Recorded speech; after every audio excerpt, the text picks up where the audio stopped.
এই চাচা বেরোয় আসেন, কথা বলি, বেরোয় আসেন চাচা, বেরোয় আসেন। বাবা আপনাদের বাসা কোন জায়গায়, কি করেন এখানে? আমাদের বাবা যেটা সত্যি কথা, আমাদের বাড়ি মূর্তি নাই, বাড়ি নাই? না আমাদের ছিল ওই নদীর পাড়ে বাড়ি ছিল, ঘর বাড়ি বাতাসের ঝড়ে ভাঙিয়ে ফেলেছে, এখন আমরা রাস্তা। দাঁড়ান দাঁড়ান দাঁড়ান, এই বোন, তোমার কে হয়? আব্বু তোমার আব্বু? তাই ঘরের ভিতর কি করছিলে? ভাত খাচ্ছিল।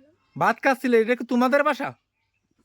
তাই এটা তোমাদের বাসা না, তাহলে কিভাবে ভাত খাচ্ছেন বাবা, আপনারা? আমরা বাড়ি এলাকায় ডাকছি, কেউ খাওয়া তো না পেয়ে আপনারা বলেছে? সম্পূর্ণ মিথ্যা কথা করছে। আমি ঘরের ভিতরে ছিলাম, শব্দ শুনে বাইরে এসে ঘরের ভিতরে খাই কড়ই নিয়ে বার হয়েছিল আসতেছে। এই যে আপনি এই যে ভিতরে খাবার ছিল, এই খাবার আপনার হাতে এখনো? আমরা ডাকিছি, কেউ ডাক না শোনার পরে আমরা খাইছি, খেয়ে আমার মেয়েটারে বলেছি যে মা কোটা দিয়ে একটু জায়গায় রেখে আয়।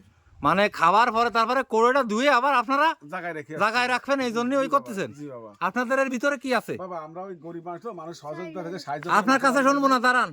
আপনার এর ভিতর কি আছে? চাইনাল আছে, চাইল আছে? এইগুলো কই পাইছেন? মানুষ দিছে। মানুষ আপনাদের দেশে? তা এই যে এইগুলো চাইল মাইল আছে, এই যে আপনার বাবা কি কাজ করতে পারে না কোনো? না, আপনার বাবার সমস্যা কি? পাই পাই সমস্যা।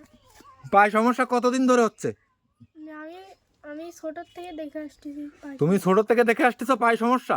চাচা, পায় কি আছে আপনার? বাবা আমার পায়ে ওই যে প্যারালাইসিসের মতো হয়ে গেছিল বাবা, আমি কাজ কর্ম আপনি কি স্ট্রোক করিলেন? আমি এটা মানে সাইডিক স্ট্রোক বলা হয় একে। তাই করেছিলেন? জি বাবা। তা আপনি চিকিৎসা করাননি? বাবা চিকিৎসা করি, মানুষ তো অনেক চিকিৎসা করেছি, আমার ঘর বাড়ি সব ডুবে। এখন আপনার তো দেখে মনে হচ্ছে না যে আপনার পায় সমস্যা আছে। কে বলবো এই জায়গাতে ভালোভাবে এটা আসলো না? আচ্ছা, ওর ভিতরে কি আছে আমরা তো দেখতে পারি নাকি? বাবা এর মধ্যে ওই মনে করেন- আপনি নিচে রাখেন, আমি বলি শোনেন, আমি আমার বলি যে নিচে রাখেন। কাপড় আছে, আমরা আমার মেয়েটা নিয়ে আমি যেখানে রাত হয় সেখানে খাইতে চাচা থাকি। শোনেন, আপনারা ভাত খাইছেন, তার আমাদের কোনো অভিযোগ নেই। ভাত খাওয়ানি, ওর ভিতর কি আছে আমরা দেখতে চাই। আর সে দেখেন কোন এখন নামান, দেখেন, ভিতরে নামান, এখানে নামান, দেখো তো, এই দেখো তো, বের করো, ভিতরে বের করবা, খেতা বালিশ আছে বাবা। সব বের করো, ভাই লেপ খাতাই তো আছে এর ভিতরে, বের করো, এক এক করে বের করো, রাখো এখানে। খাতা আছে। হ্যাঁ ওইখানে রাখো। বাবা ময়লা হবে, আমার মেয়ের কাপড় চোপড়। ময়লা হবে না, রাখো তুমি। হ্যাঁ নিচে ময়লা হবে না, রাখো।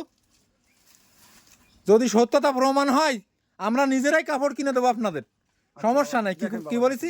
কিন্তু আমরা তো যাচাই করবো এখানে, দেখেন বাবা, এখানে তো যাচাই করার দরকার আছে। কিছু নেই, কাপড় চোপড়। এই কাপড়গুলো কার? আমার মেয়ের বাবা। হ্যাঁ জোরে কথা বলো। আমার তোমার? আর এর ভিতর কি আছে? এর ভিতরেও কাপড় চোপড়। কাপড় চাপড়? তুমি একটু কি বললে? একটু বলে স্যার ভিতরে চাইল আছে। তুমি একটু বলে চাউল আছে এখানে? কাপড় চোপড়, ওই যে মানুষের সহযোগিতা করে, সাহায্য করে, চাইল ডাইল দেয়, এগুলো আছে। এই তামিম, তুমি ওই চাচা দেখো তো পা ঠিক আছে কিনা। এই চাচা আপনি হাঁটেন, এটা একটু চেক চেক করো, চেক করো। এখানে আপনি হাঁটেন, আপনি হাঁটেন। আরে বাবা আমি হাঁটতে পারিনি, আমার এই শোনেন, দাঁড়ান দাঁড়ান দাঁড়ান, আপনার পা রিগারমেন্ট তো ঠিক আছে? ভাই কে বল আরে ভালোভাবে বাবা, এটা আছে। মানুষের পায়ের ভিতরে আপনার শরীরেই কোনো সমস্যা নেই, আপনি এই কাজ আর করবেন? বাবা করবেন? আপনি কি করবেন? আমি কাজ করতে পারি না, আমি কি করে খাবো রে বাবা? এই শোনেন, আপনি এই ব্যবসা কতদিন চালাচ্ছেন বলেন? এই ব্যবসা কতদিন করে চালাচ্ছি, অনেক দিন ধরে ভাই। আর করবেন? আর কখনো করবো না। আপনার তো পায় কিছু না, স্বীকার করেন। আমার পা একটু সমস্যা আছে, তাই একটু হাঁটতে পারি আমি আর কি। মানে অতটা সমস্যা না, অতটা সমস্যা না। কাজ করতে পারেন না? কাজ করতে পারি, মানে কাজ করতে পারি না, আর কাজ করতে ভালো লাগে না বাবা। মানে এইভাবে ভিক্ষা করতে ভালো লাগে? টাকা পয়সা আছে তাই দিয়ে দুই মাস প্রতি খাই, এই ধরনের কাজ আর করবেন না আর করবো না।